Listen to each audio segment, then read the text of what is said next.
सिद्धेभ्यः ओम नमः सिद्धेभ्यः ड़मो अरिहंताड़म ड़मो सिद्धाड़म ड़मो ऐरियाड़म ड़मो वचायाड़म ड़मो लोए सबसाड़म। चलते फिरते तीर्थ हैं हरते सब संता, हम तो बस इतना जानते आप सरीखे आप, हम तो बस इतना जानते आप सरीखे आप। कुंडलपुर के बड़े बाबा की, मूल नायक श्री आदिनाथ भगवान की, सिरपुर के श्री पार्श्वनाथ भगवान की, परम पूज्य आचार्य भगवान गुरुदीप शेखर विद्यासागर जी महामुनिराज की, निरापक मुनि श्री परम पूज्य शमय सागर जी आदि समस्त निरापक मुनिराजों की, परम पूज्य मुनि शेखर बेमल सागर जी, अनंत सागर जी, धर्म सागर जी आदि समस्त 3 कम 9 करोड़ मुनिराजों की, 10 लक्षण महापर्व की, उत्तम सत्य धर्म की। जो कहूँगा सत्य कहूँगा, सत्य के अलावा कुछ नहीं कहूँगा, क्योंकि लोग अदालत में इसी प्रकार बोलते हैं गीता की सौगंध खाकर, लेकिन क्या होता है वो आप सबको मालूम है। इसलिए आज एक दृष्टांत के माध्यम से, गांधी जी जब वकालत करते थे तो एक व्यक्ति गया, और व्यक्ति चूंकि टैक्स चोरी का मामला था, वो तो आप लोग सब जानते हैं कि टैक्स से सब लोग बचाते हैं। जो चीज़ लोग प्रचलन में आ जाती है, पहले राजा भी टैक्स लगाता था, लेकिन कुछ ना कुछ लोग उपाय निकाल लेते थे। जैसे वर्तमान में इनकम टैक्स है, जीएसटी है, तो जीएसटी जब लागू हुआ तो लोगों ने कहा, सरकार ने सोचा कि अब कोई ऐसा कोई तरीका नहीं आएगा कि जिससे लोग टैक्स चोरी करें, लेकिन लोग रास्ते निकाल लेते हैं। वो हमें मालूम है कि आप लोग कैसे रास्ते निकालते हैं। तो गांधी जी ने कहा, गांधी जी चूंकि झूठ नहीं बोलते थे, और उन्होंने कहा कि देखो मैं तुम्हें इसी शर्त पर बचा सकता हूँ, तुम स्वीकार कर लेना कि मैंने टैक्स चोरी की है। अब जज के सामने जब बात आई, वह व्यक्ति तो घबरा ही रहा था कि मैं तो फंस जाऊंगा सच बोलकर, लेकिन जज ने जब सुना और फैसला दिया, वो आपको बाद में सुनाएंगे कि क्या हुआ। तो दरअसल हम जीवन में सत्य को उद्घाटित नहीं कर पाते हैं। जब से मोबाइल आया, तो वैसे मोबाइल में भी बहुत सारे ऐसे ऐसे सिस्टम आ गए कि पता लग जाता है कि आपने झूठ बोला है, लेकिन इतना समय किसी को नहीं रहता। जब कोई अपराध होता है, कोई हत्या आदि हो जाती है, खोजबीन की जाती है साइबर क्राइम के माध्यम से, तब मालूम चल पाता है कि इस व्यक्ति ने किस नंबर से किससे बात की थी, पूरा कॉल डिटेल्स आ जाता है। एक मशीन आती है जिसके सामने अगर व्यक्ति झूठ बोलता है तो पकड़ा जाता है। आपने देखा होगा कोई बिना टिकट होता है ट्रेन में, कैसे टीसी पकड़ लेता, क्योंकि वो व्यक्ति घबराता है ज़्यादा, उसको नींद नहीं आती। हमने देखा है कि जो टिकट लेके बैठता है, सोता है तो आराम से सोता है, बैठता है, और जो बिना टिकट होता है उसको टेंशन बनी रहती, यानी जितने की टिकट का पैसा नहीं बचा पाता उससे ज़्यादा तो उसको टेंशन हो जाती।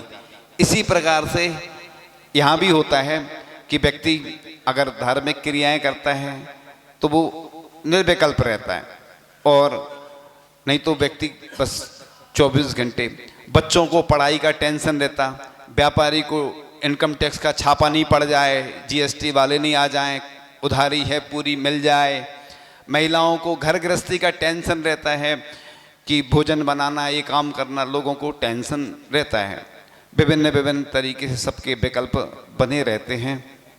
तो इसी प्रकार से व्यक्ति को टेंशन बना ही रहता है, व्यापारी को भी टेंशन रहता है।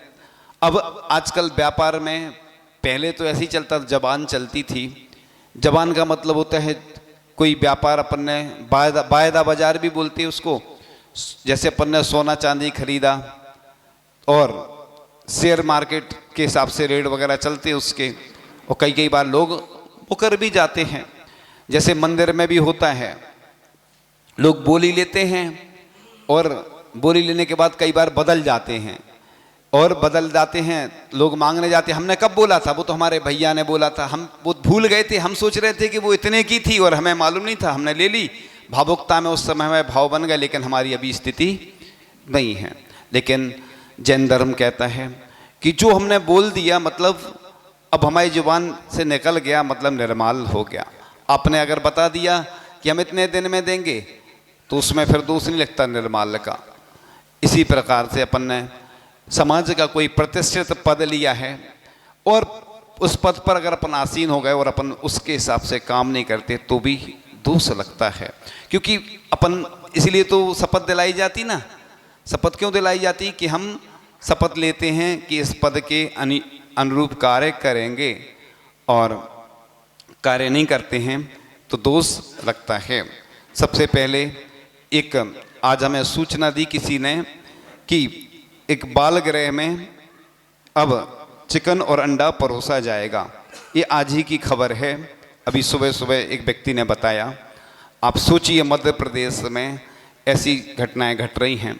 आपको याद हो या नहीं हो, जिस दिन संयम कीर्ति स्तंभ का लोकार्पण हो रहा था उस दिन हमने कहा था कि 2 अक्टूबर को विश्व अहिंसा दिवस है। गांधी जी की बात तो चली रही है सत्य की। तो आप लोग सोचते हैं कि हमें क्या करना, हमारा क्या बिगड़ना है, लेकिन ऐसा अगर होता है तो आप सोचिए। इसलिए दान चिंतामणि का एक दिन हमने उदाहरण दिया, हिंसा को मिटाने के लिए अहिंसा का प्रचार आवश्यक है। आचार्य जी ने भी एक बार चंद्रगिरी में बोला था, जैसे अपन विवाह आदि में शादी के कार्ड बांटते हैं वैसे ही प्रचार करना चाहिए, क्योंकि अहिंसक लोग प्रचार नहीं करते, हिंसा का ज़्यादा प्रचार है। आज आप देख लो, चाहे टीवी पे मोबाइल पे सबसे ज़्यादा ऐड काय के आते हैं, अहिंसक वस्तु के आते हैं कि हिंसक वस्तु के। तो लोग सोचते हैं कि हमें क्या करना, तो भैया आप नहीं करोगे तो हम तो बस प्रेरणा दे सकते, मार्गदर्शन आप जानो और भगवान जाने। हम हिंसा का समर्थन तो नहीं करेंगे। आप कई लोग आते हैं, कई लोगों को बुरा लगता है, जैसे किसी से बोलो शराब पीता है कोई और उसको समझाओ तो लोग कहते हैं अरे उनको नहीं समझाओ, क्या ज़रूरत है, कोई गुटखा खाता है। तो भैया साधु संत तो हमेशा अच्छे कार्यों के लिए ही प्रेरणा देते हैं कि तुम अभिषेक करो, भगवान का पूजन करो, शांति धारा करो, आहार दान करो, स्वाध्याय करो, अच्छे कार्यों के लिए, और फास्ट फूड का त्याग करो, क्योंकि फास्ट फूड के माध्यम से भी अहिंसक व्यक्ति भी हिंसक बनते जा रहे हैं। जितने प्रतिशत आप फास्ट फूड जो खा रहे हैं उसमें जितने प्रतिशत भी मांसाहार अगर मिला है तो आप भी मांसाहारी हैं। आप अपने हृदय पे हाथ रख के पूछना, क्या मैं शाकाहारी हूँ? उत्तर मिलेगा कि मैं नहीं हूँ। क्योंकि फास्ट फूड के माध्यम से अभी वो चर्चा चूँकि दूसरी चल रही है, विषय चूँकि बीच में बताना जरूरी था, इसलिए आप लोग पूरे देश के लोग जहाँ जहाँ तक खबर पहुँचे वो लोग इसका विरोध जरूर करें, नहीं तो आगे चलकर बहुत स्थिति खराब होने वाली है। हम तो कई वर्षों से अपना प्रयास कर रहे हैं, लेकिन हमारे अकेले से कुछ होने वाला नहीं है जब तक पूरे देश में और कम से कम प्रदेश में लोग जब तक विरोध नहीं जताएंगे। आगे चलकर आपके लिए भी ऐसी स्थिति आ जाएगी। आप हमने बताया भी था कि पेंट्री कार जो रहती है ना रेलवे स्टेशन पे भी 2 गेट होते हैं, एक पे लिखा होता है नॉन वेज और एक पे वेज। एक बार हम पूर्व अवस्था में जब प्रवेश किया तो नॉन वेज वाले में नहीं किया, वेज वाले में गेट से प्रवेश किया तो देखा हॉल एक ही था। यानी बर्तन जो भी स्टेशन पे, रेलवे स्टेशन पे और जहाँ जहाँ आपके स्कूलों में बच्चे पढ़ते हैं, चाहे ऑफिस हो, वहाँ पर शाकाहारी लोगों को अलग से भोजन की व्यवस्था नहीं होती है। मांसाहार के साथ ही चाहे रेलवे में पेंट्री कार जो रहती, भोजन एक साथ बनता, बर्तन वही होते हैं। जो लोग भी ट्रेन में भोजन करते हैं अब खुद समझ जाएं कि हम शाकाहारी हैं क्या। हर जगह बस अपने मन में एक ही प्रश्न आना चाहिए। पहले के लोग भोजन साथ में ले जाते थे, ट्रेन में जाते थे, कहीं यात्रा पर जाते थे। अब ये कल्चर आ गया फास्ट फूड का, जब से पैकेट खोलते हैं और दूसरों पे आश्रित हो गए हैं। अब आप खुद सोचो कि 10 दिन अकेला पर्युषण पर्व मनाने से कुछ होने वाला नहीं है। तुम 10 दिन भले ही शुद्ध भोजन कर लेना, 355 दिन अशुद्ध भोजन करोगे तो असर किसका ज़्यादा रहेगा? 365 दिन 55 दिन का कि 10 दिन का। इसलिए जिसका खान पान शुद्ध होता है उसका खानदान शुद्ध होता है। इसलिए इस बारे में सोचना चाहिए, नहीं तो लोग इधर तो शुद्धि बोलते हैं, मन शुद्धि, वचन शुद्धि, काय शुद्धि, आहार जल शुद्ध है। और जब हम लोगों को कोई विकल्प आता है तो वो वस्तु हम ग्रहण नहीं करते हैं। अब आप सोचिए कि आगे चलकर ऐसी स्थिति बन जाएगी तो क्या होगा। सबसे ज़्यादा चिंता तो शाकाहारी लोगों की है। मांसाहारी व्यक्तियों को कोई समस्या नहीं है, क्योंकि पूरे विश्व, पूरे भारत में जो आंकड़े बताते हैं लगभग 70% लोग मांसाहारी हैं, शाकाहारियों की संख्या कम है। शाकाहारियों के बारे में कोई नहीं सोचता। वो तो आज फिर भी प्लेन वगैरह में ऐसे जैन फूड के नाम से कुछ ऐसी संस्थाएं या कुछ उपक्रम चलने लगे हैं, तो मिलने लगा, नहीं तो आगे चलकर बहुत स्थितियां खराब होने वाली हैं। अब आप लोगों को इस बारे में सोचना है, प्रयास करना है कि हिंसा को मिटाने के लिए अहिंसा का प्रचार आवश्यक है। क्योंकि कमेटी जहाँ जहाँ भी रहती हैं, उनके भी परिवार रहते हैं, उनकी दुकानदारी रहती है, तो बस वो आते हैं, थोड़ा हाय हेलो करा और चले जाते हैं। पूरे देश की बात कर रहा हूँ, यहाँ की बात नहीं कर रहा हूँ। ऐसा ही होता है, चाहे गौशाला हो, चाहे पाठशाला हो, उनकी भी मजबूरी रहती है, वो भी क्या करें। कोई व्यवस्था रहती है तो लोग इसलिए भी डरते हैं कि हमारा अगले बार हम चुनाव में खड़े हुए तो हमें वोट नहीं देगा कोई। उनकी भी चिंता हमें रहती है, उनको भी आगे आना है, तो वो इसलिए कुछ ऐसा काम नहीं कर पाते हैं, मजबूरी बस। लेकिन हमें तो कोई डर है नहीं, हमारा पद तो है ही, हमसे कोई कुछ नहीं कहने वाला कि भैया आप। और लेकिन आप लोगों को प्रयास करना चाहिए, पुरुषार्थ करना चाहिए। तो बात चल रही थी सत्य और असत्य की। प्रतिदिन मोबाइल पे कितना झूठ बोला जाता है। कई लोग 1% होंगे, 1% लोग ही होंगे कि जो सत्य के साथ व्यापार करते होंगे, और ऐसे लोगों पर लोगों का विश्वास भी हो जाता। बाकी अधिकांश लोग झूठ बोलते चले जाते हैं। हम लोग भी समझ जाते हैं कई बार, क्योंकि झूठ जो है पकड़ में आ ही जाता है। क्योंकि व्यक्ति क्या होता है, जब बोलता है तो उस समय सत्य जब बोलता है तो उसका चेहरा अलग रहता है, और झूठ बोलता है तो उसका चेहरा अलग रहता है। इस प्रकार से सत्य और असत्य जब भी होता है तो सत्यमेव जयते लिखा रहता है, सत्य की जीत होती है। तो ये जो 10 धर्म आते हैं, ये लाइफ मैनेजमेंट के 10 चरण होते हैं, टॉप 10, यानी हमारे जीवन में कैसे बदलाव आए। ये धार्मिक वातावरण बनाने के लिए एक निमित्त तो होते हैं। हम कम से कम घर में, स्कूल में, कॉलेज में, व्यापार में, जितना ऑफिस में प्रयास तो कर सकते हैं कि जितना हो कम से कम सत्य बोलने का प्रयास करें। मजबूरी में झूठ बोलना हो तो बात अलग है। जैसे एक उदाहरण आता है, आपने कई बार सुना होगा कि एक साधु ने एक पक्षी को देखा और एक व्यक्ति से पूछा, साधु से पूछा कि एक शिकारी था कि ये पक्षी जिंदा है या मरा हुआ है। तो साधु ने बोला कि ये तो मरण को प्राप्त हो गया है ये पक्षी। तो जो शिकारी था उसने कहा कि ये तो जिंदा है, उसने छोड़ दिया, तो उस पक्षी की जान बच गई। अब साधु ने सत्य बोला कि झूठ बोला। क्यों बोला? किसी की जान बचाने के लिए अगर साधु को झूठ भी बोलना पड़ता है तो साधु ने उसकी प्राण रक्षा के लिए, एक जीव की रक्षा के लिए ऐसा वचन प्रयोग किया। इसलिए आचार्य भगवान को आपने सुना होगा कि कोई जाता है निवेदन करने के लिए, आचार्य श्री हमारे यहाँ पंच कल्याणक होना है, आचार्य श्री हमें व्रत चाहिए या कुछ भी, जो भी नियम या चातुर्मास, जो भी आचार्य श्री के पास जाते हैं लोग निवेदन करने, आचार्य श्री बोलते देखो। किसी ने पूछा आचार्य श्री अब हमेशा एक ही शब्द बोलते देखो, इसका मतलब क्या है? तो आचार्य श्री बोलते हैं कि जब सामने आएगा तो आपको ज्ञात हो जाएगा कि देखो। ये होता है अनुभव वचन। अनुभव वचन यानी कहलाता है कि ना सत्य है ना असत्य है। क्योंकि महाव्रत होते हैं मुनि महाराज के, आचार्य श्री ने आपसे बोल दिया हम आपके नगर में आएंगे, वो नहीं आ पाए, कोई बीमारी हो गई, कुछ परेशानी आ गई, तो ये असत्य में आ जाएगा। क्योंकि मुनि महाराज के महाव्रत होते हैं, है ना। महान आत्माएं जिन व्रतों को धारण करती है उनको महाव्रत कहा जाता है। तो महान क्यों है यह व्रत? तो सत्य महाव्रत कहा जाता है।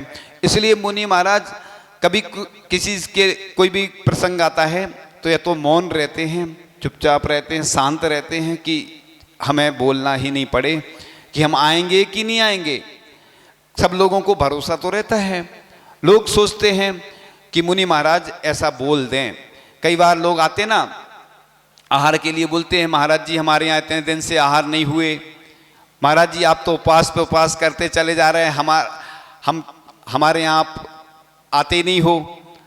तो क्या होता है कि मुनि महाराज किसी के निमित्त से थोड़ी आते हैं, और अपन को ऐसा निमंत्रण भी नहीं देना चाहिए। मुनि महाराज से भावना तो भा सकते कि महाराज जी आपका गंधोदक हमें घर में प्राप्त हो, भावना अलग है, लेकिन निमंत्रण जैसा नहीं देना। और मुनि महाराज का भी कोई भरोसा नहीं था। कोई भी मुनि महाराज जितने भी आहार चर्या को निकलते, उन्हें खुद नहीं मालूम रहता कि हम कहाँ जाएंगे, क्योंकि वो जो भगवान के सामने जब विधि लेते हैं वही होती है। क्योंकि वृत्ति पर संख्यान के भी असंख्यात भेद होते हैं, उसके बारे में भी चर्चा नहीं करेंगे। अभी तो सत्य का दिन है, और सत्य ऐसा होता है कि उसके बारे में आप लोग जानते तो हैं, परिचित हैं, लेकिन वह प्रयोग में नहीं आ पाता है। तो सत्य मुख का विषय नहीं, हृदय का विषय है। क्योंकि व्यक्ति के अंदर जैसा हृदय में होता है वैसा ही वह वचन से प्रयोग करता है। तो आज व्यक्ति सत्य को समझे बिना सत्य को पाने दौड़ रहा है, पर सत्य बाहर नहीं भीतर है। तो हमारे अंतरंग में वह सत्य अपन प्रयास करें। और एक बार व्यक्ति को अगर मालूम चल जाता है कि यह व्यक्ति सत्य बोलता है, तो फिर लोग उसी के हिसाब से चलने लग जाते हैं। और जब मालूम चल जाता है कि ये व्यक्ति तो झूठ ही बोलता रहता है, तो बस फिर व्यक्ति उस पर भरोसा नहीं करते हैं। बच्चों को भी अपन वैसा ही सिखाते हैं, बच्चे वैसे ही सीखते चले जाते हैं, और जब प्रयोग में आता है तो वैसा ही प्रयोग बच्चे भी करने लगते हैं। ये परंपरा चली आ रही है, और परंपरा मिटने वाली नहीं है, क्योंकि परंपरा से ही जो चल रहा है वही संस्कार बच्चों में भी आते जाते हैं। जैसे वंशानुगत क्रम से कई डॉक्टर बोलते हैं रोग आते हैं, इसी प्रकार से प्रचलन में वही आता है। कहते हैं आचार्य भगवान सुनाते हैं ना उदाहरण कि मैं देहली से बोल रहा हूँ, मोबाइल पर बोलते हैं, और बोलते देहरी से हैं। देहरी रहती ना मकान कमरे में, जो देहरी से बोलते हैं, वो बोलते देहली से। तो मोबाइल में कई ऐसे सिस्टम भी आ गए हैं कि मालूम चल जाता व्यक्ति ने कब कहाँ किस कब क्या बोला, सिस्टम है। लेकिन हमने देखा कि लोग कहीं भी रहते हैं तो भी वो समझ जाते हैं कि हमें क्या बोलना, किससे कब बोलना। तो झूठ बोलने के बहुत तरीके हैं। जितने चाहे फंक्शन आ जाए, मशीन आ जाए, सिस्टम भी आ जाए, लेकिन लोगों को नहीं बदल सकते हैं। जैसे महाराज जी ने कल बताया था ना प्रवचन में, चोर हाईटेक होने लगे। पहले के चोर कैसे होते थे? अंजन चोर जैसे होते थे। और आज के चोर जैसे आपका राशि है धन, रोज लोगों का इस खाते से उस खाते में चला जाता है, कब चला जाता है पता नहीं चलता। चोर एक जगह बैठे रहते हैं कहीं। अब तो चोरी करने की इतनी मेहनत भी नहीं करनी पड़ती है, और इस अकाउंट से उस अकाउंट में राशि चली जाती है। तो सत्य के बारे में कि सत्य को किसी का श्राप नहीं लगता, सत्य को काल नहीं खा सकता, सत्य को ग्रहण करने वाले जीव को सत्य ही मिलता है। जब सत्य मिलता है तब सत्य सत्य में समा जाता है। और सत्य अभिव्यक्ति का विषय नहीं, अनुभूति का विषय है। और शास्त्र अनुसार आचरण करने से सत्य मिलता है। सत्य ही शरण है, सत्य ही भगवान है। सत्य विशाल है, विराट है, सीमातीत है, शब्दातीत है, सत्य सहज है। और सत्यवादी की एक ना एक दिन जीत होती है। सत्यवादी से दुनिया वालों को अच्छी प्रीत होती है। सत्य दुनिया में शिव और सुंदर है बंधु, सत्य से ही कर्मों पर आत्मा की जीत होती है। तो सत्य बोलने से व्यक्ति ऊंचाइयों को छूता है, उसकी यश कीर्ति पूरी दुनिया में फैलती है। लोगों को लगता है कि जो धार्मिक होते हैं उनसे लोग द्वेष करते हैं और उतना लोग पसंद नहीं करते हैं, लेकिन भले ही तत्काल में लोग पसंद ना करें, लेकिन बाद में उसकी प्रशंसा अवश्य करते हैं।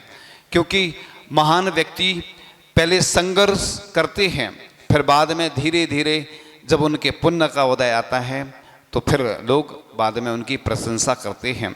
लोग कहते हैं कि मैं सामाजिक कार्य करता हूँ, लेकिन लोग मुझे बुरी दृष्टि से देखते हैं। लोगों के मन में प्रश्न आते हैं कि मैं गौशाला या कोई संस्था या पाठशाला आदि में मेहनत करता हूँ, लेकिन मुझे उतना फायदा नहीं मिलता है, उतनी प्रसिद्धि नहीं मिलती है, उतना लोग मुझे चाहते नहीं हैं। ऐसा क्यों होता है?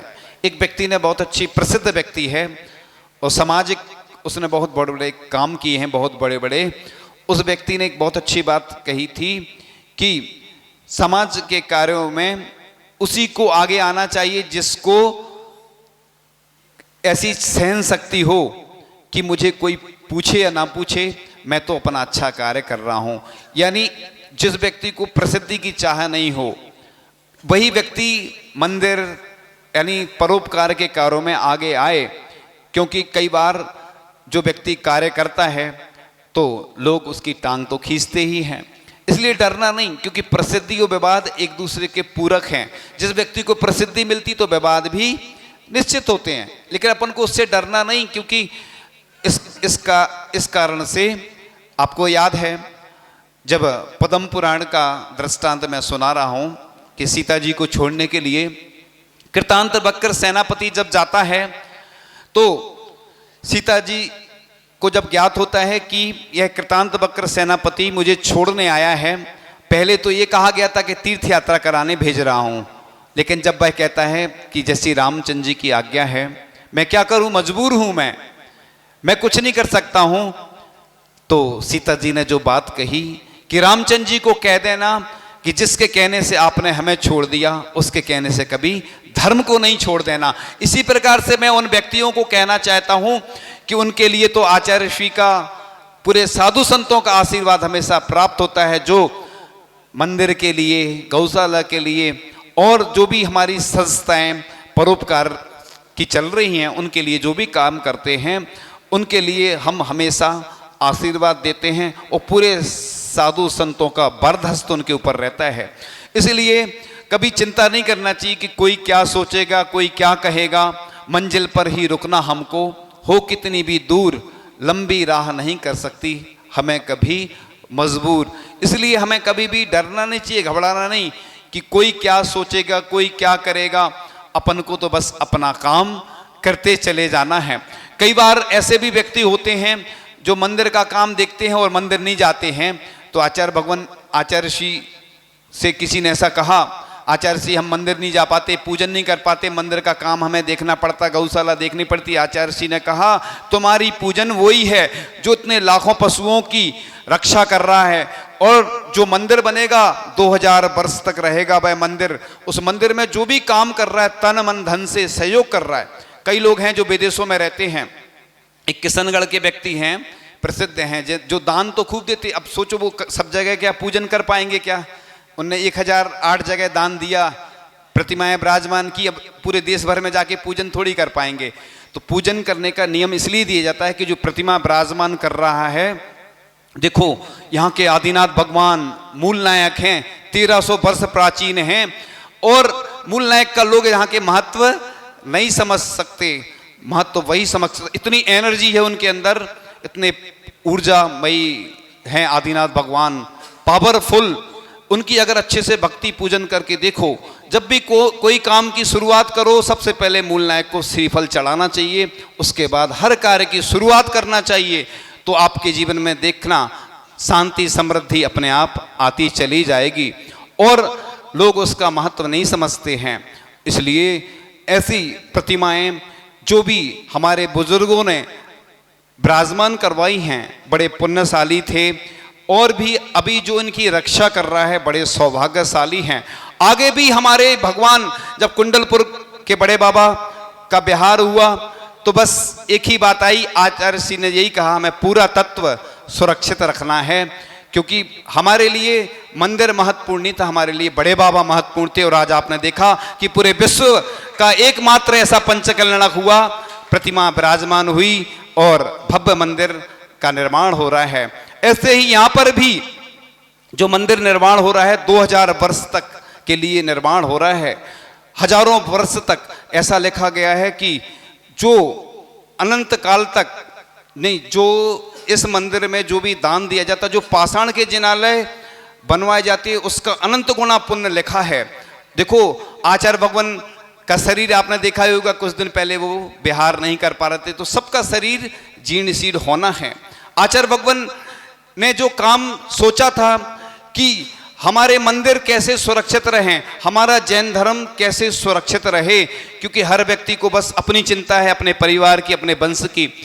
अस्त हो रहे ज्ञान सूर्य ने सोचा था एक दिन की शाम, मेरे ढल जाने के बाद कौन करेगा मेरा काम। आचार्य ज्ञान सागर जी को चिंता हुई तो तभी एक विद्याधर आया, यानी पूज्य आचार्य श्री का उद्गम हुआ और उन्होंने इस जिन शासन की कीर्ति को पूरे देश नहीं विदेशों में भी पूरे विश्व में आचार्य भगवान ने फैलाया। तो हमें अपनी चिंता है, लेकिन बस वो बात पूरी करके ये बात कि जब गांधी जी ने उस जज के सामने सत्य का प्रयोग किया और उस जज ने कहा कि यह व्यक्ति सत्य बोल रहा है कि मैंने टैक्स चोरी की है, थोड़ा सा दंड देकर उसको उस टैक्स से मुक्त कर दिया, तो सत्य की जीत हुई, सत्यमेव जयते। और आचार्य भगवान की बात कर रहे थे कि आचार्य जी को चिंता हुई कि इस मध्य प्रदेश की जो तिलक है, मध्य प्रदेश का जो मुख्य स्थल है, मुख्यालय है, वहां पर हमारे जैन धर्म की कीर्ति कैसे फैले। तो उन्होंने लगभग 150 करोड़ रुपए की लागत से बनने वाला वह मंदिर, और लोग सोचते हैं कि हमारे पास तो कुछ है ही नहीं, हम कैसे क्या करें, जितना है जिस प्रकार से मड़िया जी में उस चक्की पीसने वाली जो क्या कहते पिसनहारी थी, वह उसने थोड़ा थोड़ा इकट्ठा करके और वह पिसनहारी मड़िया के नाम से जबलपुर में मंदिर बनवाया था। ऐसे कई लोग हैं जो बूंद बूंद करके इकट्ठा करते हैं और लगाते हैं। इसलिए जो भी चाहे तन से, चाहे मन से, चाहे धन से जो भी सहयोग कर रहे हैं बड़ा महत्वपूर्ण है। छोटा सा दान भी महान बनाता है व्यक्ति के लिए। और आगे सिद्धों की आराधना का एक अनुपम अवसर भी आपके सामने आने वाला है। पहले हम स्तुति करते हैं सिद्धों की। श्री सिद्ध चक्र गुणगान करो मन आन भाव से प्राणी, करो सिद्धों की अगवानी। सिद्धों का सुमिरन करने से, उनके अनुशीलन चिंतन से, प्रगटे शुद्धात्म प्रकाश महासुखदानी, पाओगे शिविर जधानी। श्री सिद्ध चक्र गुणगान करो मन आन भाव से प्राणी। श्रीपाल तत्व शेधानी थे, बेसो पर भेद वे ज्ञानी थे। निज देह नेह को त्याग भक्ति उरानी, हो गई पाप की हानि। श्री सिद्ध चक्र गुणगान करो मन आन भाव से प्राणी। निज देह मैं ना भी आत्मज्ञानी थी, जिन शासन की श्रद्धानी थी। अशुभ भाव से बचने को जिनवर की पूजन ठानी, कर जिनवर की अगवानी। श्री सिद्ध चक्र गुणगान करो मन आन भाव से प्राणी। भव भोग छोड़ योगी से गए, श्रीपाल ध्यान धर मोक्ष गए। दूजे भव में ना पावे शिविर जदानी, केवल रह गई कहानी। श्री सिद्ध चक्र गुणगान करो मन आन भाव से प्राणी। निज शुद्ध स्वरूप समझने का अवसर मिलता भव प्राणी, पाते निज निधि विश्रानी। श्री सिद्ध चक्र गुणगान करो मन आन भाव से प्राणी। भक्ति से उर हर्षाया है, उत्सव युत पाठ रचाया है। जब हर्ष ही न समाया तो फिर नृत्य करन की ठानी, जिनवर भक्ति सुखदानी। श्री सिद्ध चक्र गुणगान करो मन आन भाव से प्राणी।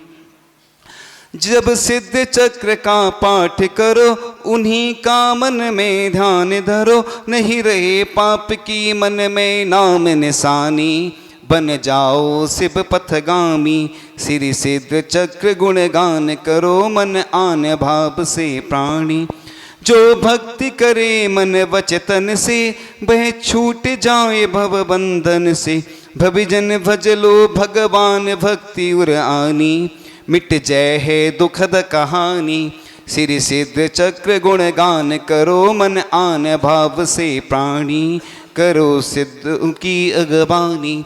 तो इस प्रकार से यह अभूतपूर्व अनुपम अद्वितीय अवसर आने वाला है जो मंदिर के लिए ही होगा, और जो लोग चूक जाएंगे वह पछताएंगे, क्योंकि लोग सोचते हैं कि हमें तो बार बार अवसर मिलते रहते हैं, और आप लोग इन अवसरों का लाभ उठाएं, चाहे सिद्ध चक्र हो, चाहे मंदिर हो, चाहे और भी जो भी यहाँ आयोजन हो रहे हैं, उन सब में लाभ लेकर इन भगवान की महिमा अपरंपार है और भक्ति की महिमा भी अपरंपार है।